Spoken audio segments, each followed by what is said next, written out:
Hey everybody, it's your favorite gentleman, Marcus Norman of Gentleman Style Podcast Show. Today, you all are in for an absolute treat.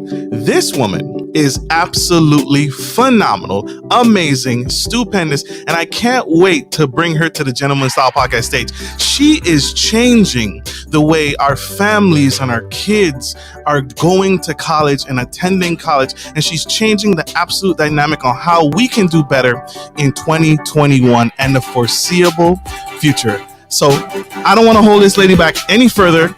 Here we go.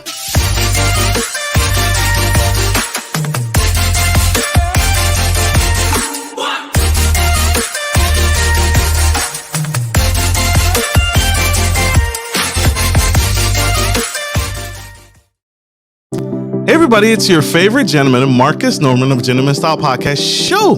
And today we have the incredible Miss Dr. Pamela Ellis, MBA, the Education Doctor. She has helped hundreds of young people find and be admitted to the best fit colleges so their parents can save time and avoid overpaying. As an award-winning CEO and consultant, Dr. Pamela has experience with the education system, which includes advising school districts, community organizations, and institutes of higher education. As a result of her research and her work and her firm, she is changing the landscape. She has visited more than 500 colleges and universities internationally to gain insight into their varying cultures, and she is here to help us do better and bring the mystery out of going to college. So help me welcome to the stage the incredible, the amazing Dr. Pamela Ellis.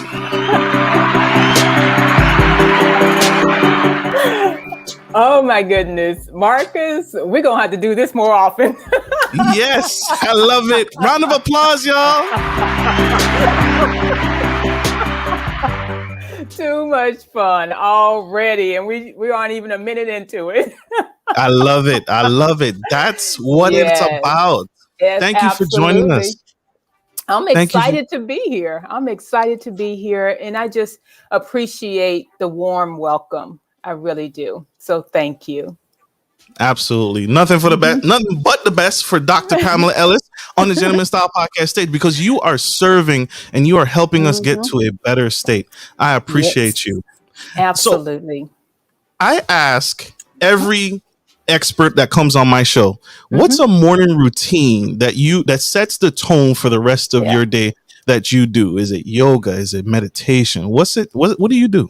Yeah, it's a combination of things. It's meditation, some quiet time, and I actually journal. That's one of the first things I do in the morning. And then I go for a run. That is so important. And I've been running at least 3 days a week. And it's usually for an hour. I'm building up to do a 10K. And get this, Marcus, before March of 2020, I had run my first marathon. And during those COVID months, I didn't run at all. I put on about 16 pounds. And so the beginning of this year, I said, I got to do better. And I'm going to start back running again. And that's certainly helped with my confidence. It helped with my energy and everything else. I'm eating much better. And so it's been great. But I really do commit to that running 3 times a week. And it just, oh my goodness. I mean, just all the ideas and just the quiet time. It's wonderful. So that's my morning routine. And then the last thing is, and it's not the last thing, but I have an accountability partner. So every morning, 7 a.m., we have a check-in call and pray together. And so my day wouldn't be complete without starting it that way. Yes. Yes. Now, did I mention, y'all, she has a heart of gold, right? A heart of gold. Thank you. So I love that. And that's important, right? 2020 was, I'll say it, I haven't been exercising the way I should. Yeah. And so you're not alone, right? And the fact that you made the transition is big, and that's major. Yeah. So thank you for saying that. I feel attacked, y'all. I'm guilty. So I'm gonna get it right. I'm gonna get it right today. Thank you, doctor. So she made a prescription, y'all. I gotta follow the Mm-hmm. prescription. She's Yes. leading the way. Doctor, who is someone that you admire? In history, they could be Hmm. deceased or still with us. Wow. There's so many people, Marcus. And so, I mean, the easiest ones to say right away, of course, is my mother. She's been deceased now for many years, but she's with me every day. My And condolences. certainly thinking about her own resilience and tirelessness and taking care of 9 children all those years. She's definitely someone I admire. I have friends that I admire. My accountability partner, my business coach are people that I admire. And, another prayer partner of mine, Nikki, who has really helped me through getting my dissertation written. She's someone that I admire. She's a fellow business owner, a Black woman.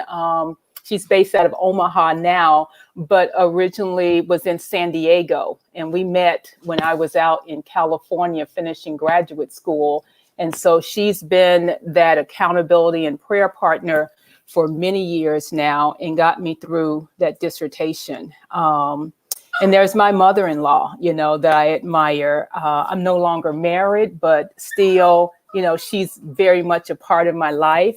And so many people, and they're clients that I have that I even admire.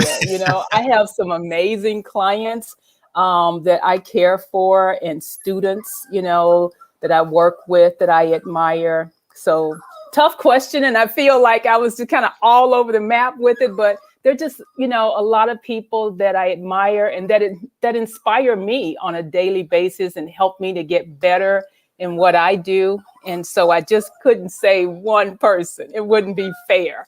And on top of that, Marcus, I have 8 siblings who Woo! are great, and I admire each of them. They're very different. So, I love that. And so yeah, that's important, right? And although the list is probably vast, right? But yeah, they're important nonetheless because we are made up of who we keep close proximity to. And that's so right. the greatness, everything that you've achieved, everything that Hmm. you're going Yeah, to achieve is a composite of yeah, everyone that you surround yourself with. So you surround exactly. yourself with quality, and so that's why Hmm. you do what you do. So Yeah, that's everybody, right. That's that's so right. true. And I'm glad you said that. So that's powerful. Hmm. Dr. Ellis, y'all,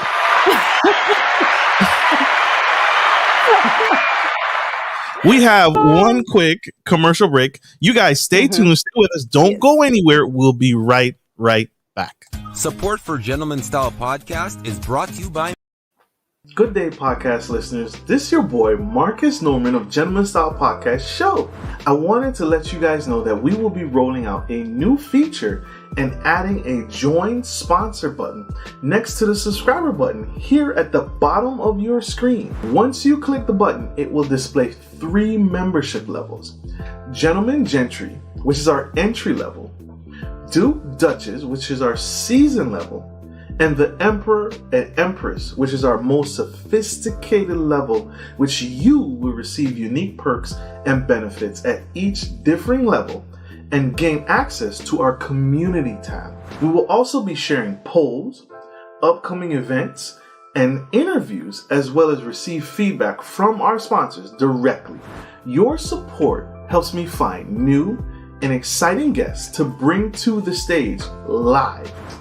Well, in order to get the higher end speakers, it requires, you guessed it, money. So thank you for tuning in to my channel. And if becoming a sponsor sounds good to you, then select the join button below and choose your desired sponsor level. Let's continue to grow and serve the future of generations of men and women to come. Love you guys. Bye.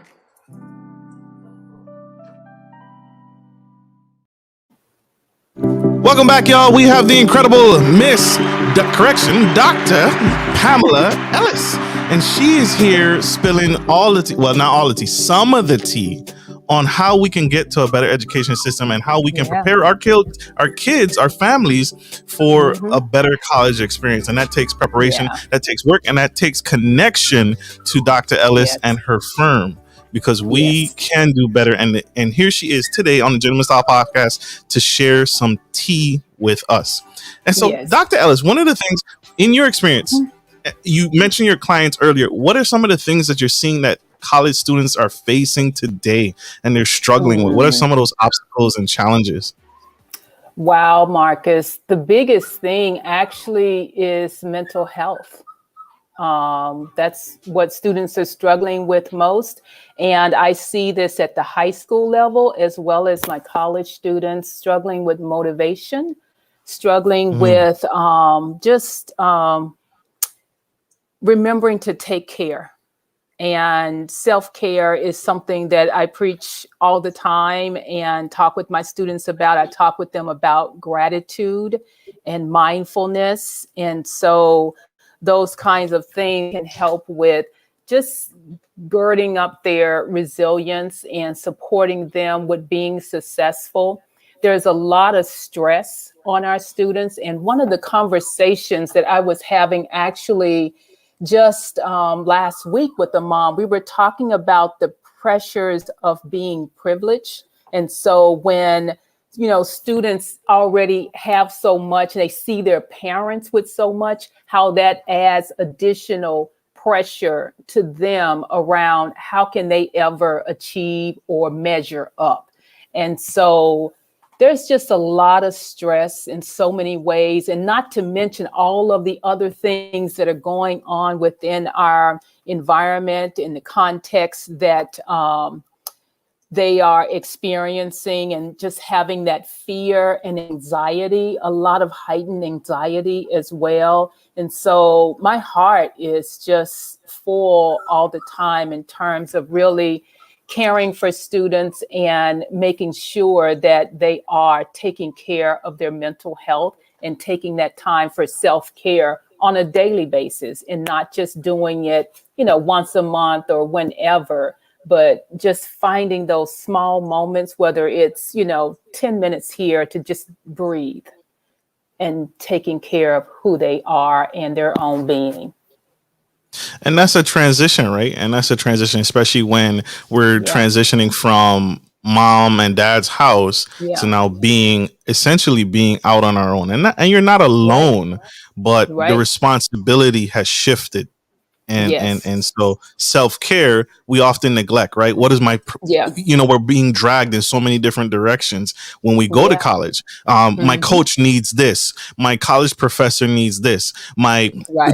I'm on the dean's list, so now I have to Yeah. to show up, and I have to be presentable all the time. And then Right. if I join a fraternity or a sorority, then that's a Mhm. whole nother, and we're being pulled in Yeah. so many different directions, So and many. we forget ourselves in the process. Yeah, absolutely. And so that's what I'm seeing a lot of lately. That's big. That's major. Yeah. You talk to this, and so you talk to Mhm. this in your firm. You have Yeah. a acronym called CALM. So can you Yes. break that down for us and tell us what that means and how that can help our Right. students who are being pulled in so many different directions become Right. better? Yeah, so Keep Calm is our proprietary framework that's really around what supports the students and the families as they are transitioning to college. And so CALM stands for College and Accelerated Leadership Methodology. And it's intentionally using those letters because my whole approach and the way we do things is about managing down a lot of the heightened stress around college admissions. And so there are 5 key pillars to keep calm. And it's part of actually my dissertation work from many years ago, because my dissertation work revolved around high school to college transition and what supports student success. And so it's building that in and taking into account, the way that students even navigate through high school in a way that supports their success and forefronts self-awareness and self-care as part of it. And for parents, it's that letting go that's so much a part of that framework of keep calm, because parents are just as stressed out sometimes as the kids are, because they know they have this looming big tuition bill that's coming. And so keep calm is all about, supporting them through that and partnering with them. I am so excited about this, and I'm excited about you, doctor, because you are touching on some of the negative stigmas and some of the negative things that we've struggled with for so long, and here you are addressing it. I'm so glad I found you. I gotta send some flowers or something to your assistant. Oh, you know something? I love flowers, so do send, Marcus. And we got you on air saying it. I gotta do it. I got to do it now. Dr. Ellis, y'all, the incredible, amazing. She's here today spilling some incredible tea. Doctor, you touched on college tuition, right? The biggest scare that students have when they're making that decision on what college to go to. Let's start there. Which one is better? Should I go to university or a community college? Which one is better? And does it even matter?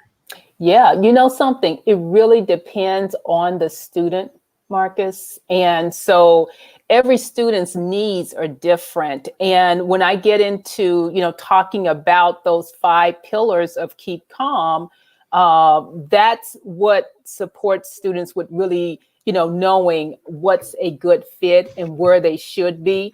And what I've, learned over the years, and what I would encourage, families to think about is not just the financial piece of it, because they could, it could be a great fit financially, but, socially and everything else is out of whack, or they can't, get a job, afterwards. And so really thinking about the integration of, all 5 areas. And so those 5 areas are academic, social, financial, vocational, and cultural. And so the 5 of those together is what's going to say which is best, because, financial is definitely a part of it, but it's not all of it, because I don't want, any student to say, yeah, it was, I didn't pay that much, but I hated it, and it was a drudgery, or they end up dropping out, because, it didn't cost that much, but everything else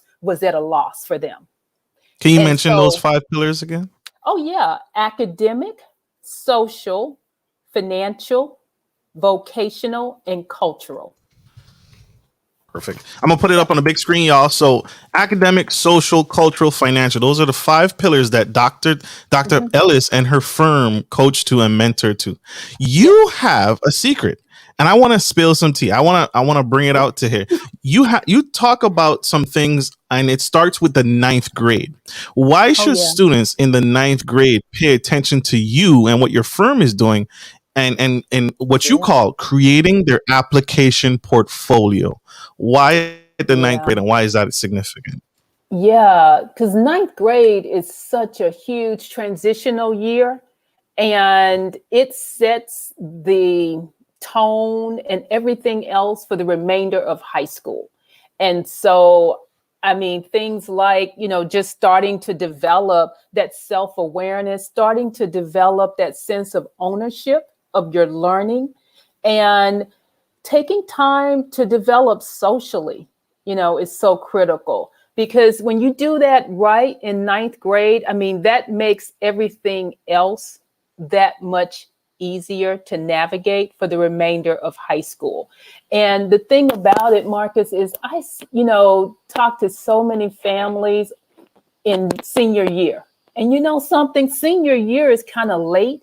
And there's always these, discussions around regret, from the students and the parents about what they wish they could have done.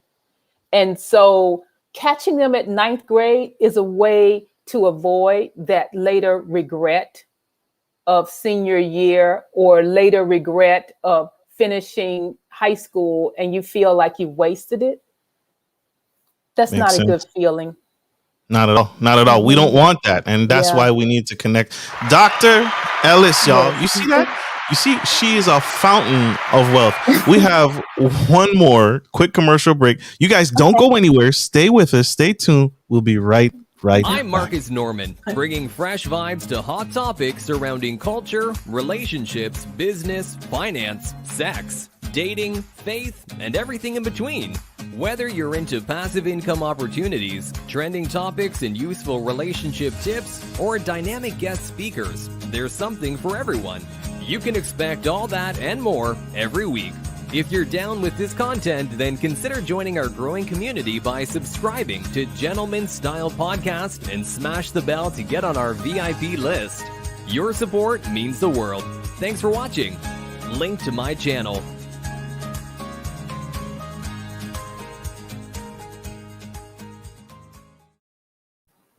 We are back, y'all. Dr. Ellis here on the Gentleman Style Podcast stage, and she just broke down some very key nuggets for us. She just broke down the 5 pillars that students have to pay attention to, and her firm teaches and educate not only the parents but the students as well who are preparing to go to college. And that focus starts, that work starts at the 9th grade level. And so she's phenomenal. Round of applause for the incredible doctor.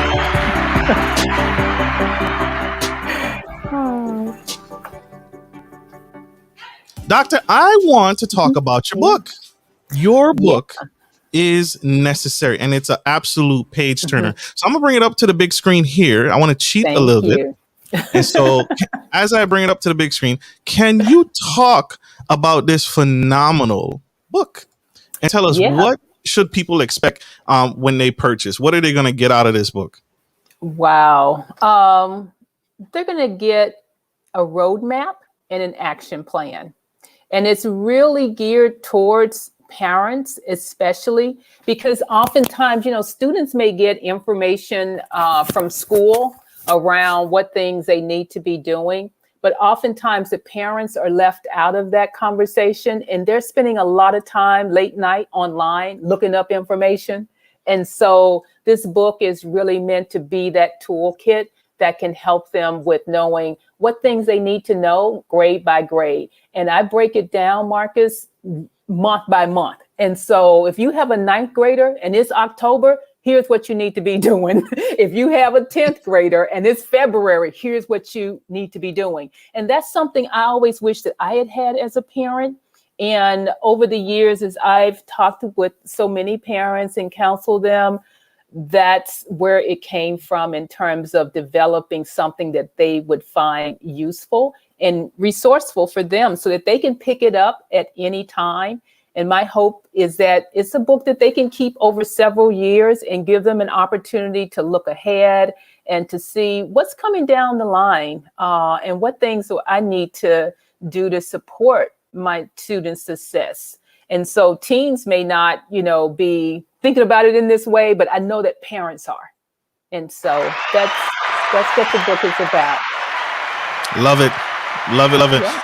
I love how you break that down. And so it also, and she touched over it, y'all. Yeah. It also lets me know, hey, I'm falling behind, or my child is falling behind, because it breaks down those levels month by month. So if we're in, quarter 1 or quarter 2 or month 2 or month 3, and we haven't hit these benchmarks, we need to get back on track. So that's huge. Right. Another round of applause for Dr. Ellis. Huge. Thank you for breaking that down. Isn't she amazing, y'all? You saw that smile? She's always smiling, y'all. I love it. I'm always smiling and I'm laughing at what I warned you about up front. I love it. Please do it. We need it. 2020 was a tumultuous year. And so we have now migrated to the online platform, right? Students are now virtual. How has that affected your firm, and how has that affected the college experience? Well, something, it really hasn't affected my firm in the way that you think it would have, because I have actually been virtual for about almost 25 years now. And so prior to doing this work and prior to getting into education and getting my doctorate, I actually worked in corporate. I'm a recovering investment banker. And I had worked, one of my last companies I worked for was Lucent Technologies. And I worked in a division where we were working on the voicemail systems at the time. And they had set up a home office for me because my home was about 30 miles from the office, but at the time I was living in the San Francisco Bay Area, and so 30 minutes could be 2 hours on a rainy day. And True. so I had all of, the systems in place so that I could be virtual. And once I started my company, that's something I still wanted to have as well, simply because, I had kids. I wanted the flexibility. That was so much of what was exciting about being an entrepreneur. And even when I worked after graduate school, I had worked with a couple of research firms, and I lived in Ohio, but one of my companies was in Boston and the other one was based in Los Angeles. And so I actually commuted. And so when COVID hit, I already had all the systems. I had all the automation in my company because I had been working with VAs for virtual assistants for at least the last 10 to 15 years. And so I didn't know anything else but this virtual world. Makes sense. Makes Yep. sense. What advice would you give to the young man, the young woman in the audience on the fence Yeah. about taking that step?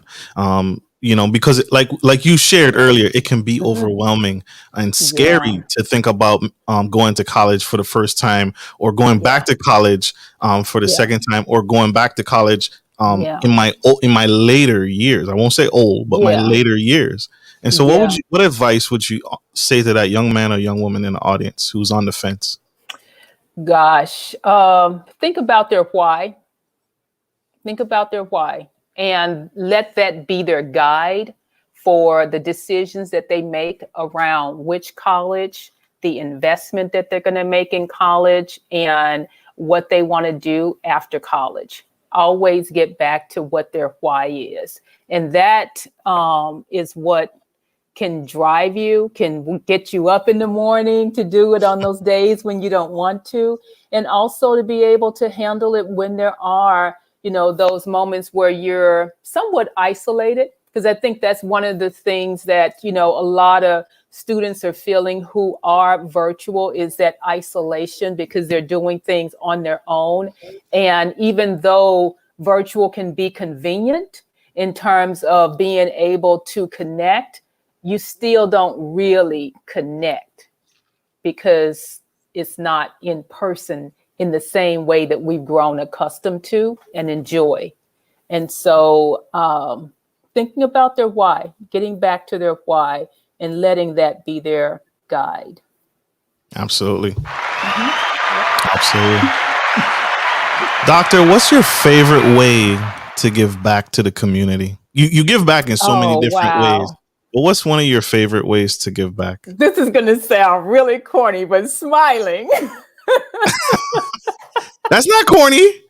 It's contagious. Yeah, it is. It is. And I never forget my third grade teacher, her name was Connie Brown. This was in Memphis, Tennessee. She used to write quotes on the board every morning. And I never forget, she wrote on the board one morning, "A smile is contagious." And I just thought, wow.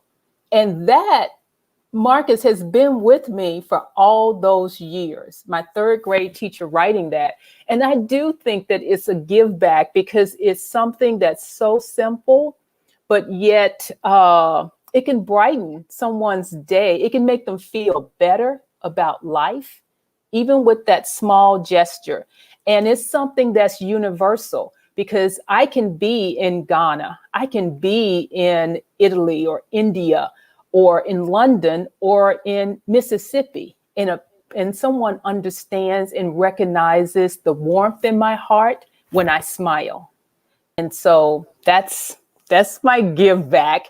And my other give back is, gifting, and gifting in the way of I contribute to a number of organizations, and one of my goals is to give 50,000 a year just in gifts. It's tithing and gifting.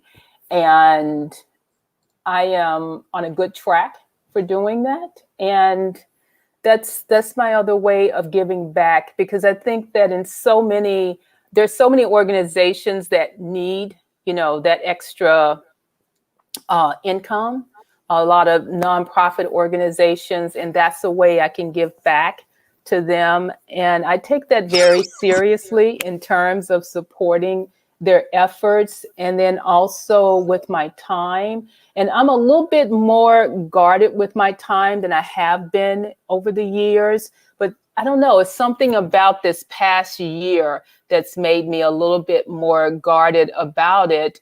And I serve on a few boards in my community and a board in New Jersey as well, that I really enjoy and stay committed to. And so I give back to them through my time, my ideas, also through monetarily giving to them. So those are the ways I give back. And I love giving back. It's something that I grew up with as a child, and it's always with me, and something that I want to teach to my children. And that could be one of my legacies to them, is that they have that spirit of giving. And that smile. I'm Yes, sure and I'm that sure the smile. leg. I love it. Yes. My oldest son, he smiles a lot. And I never forget, we were riding in the car one day. He must have been in about fourth grade then. And he said, "Mommy, you know what I love to do?" And I was like, "What is it?" And he was like, "I love to smile." And I thought, what? So do I. And that was that mother-son bond that you can just, never take away. It was just beautiful. But he's now 24. He just finished, college, and has his first job. And so, yay. Yay. All thanks Yeah. to Dr. Ellis. Love that. Oh, yes. Doctor, I thank you. How can people connect with you? How can we learn more from you? How can we grow with you? Absolutely. Well, certainly connect with me on LinkedIn, and that's at The Education Doctor. On Facebook, The Education Doctor. So I would love to stay connected, and they can also reach me by email at info@compasscollegeadvisory.com. Love that. The information, The Education Doctor, y'all.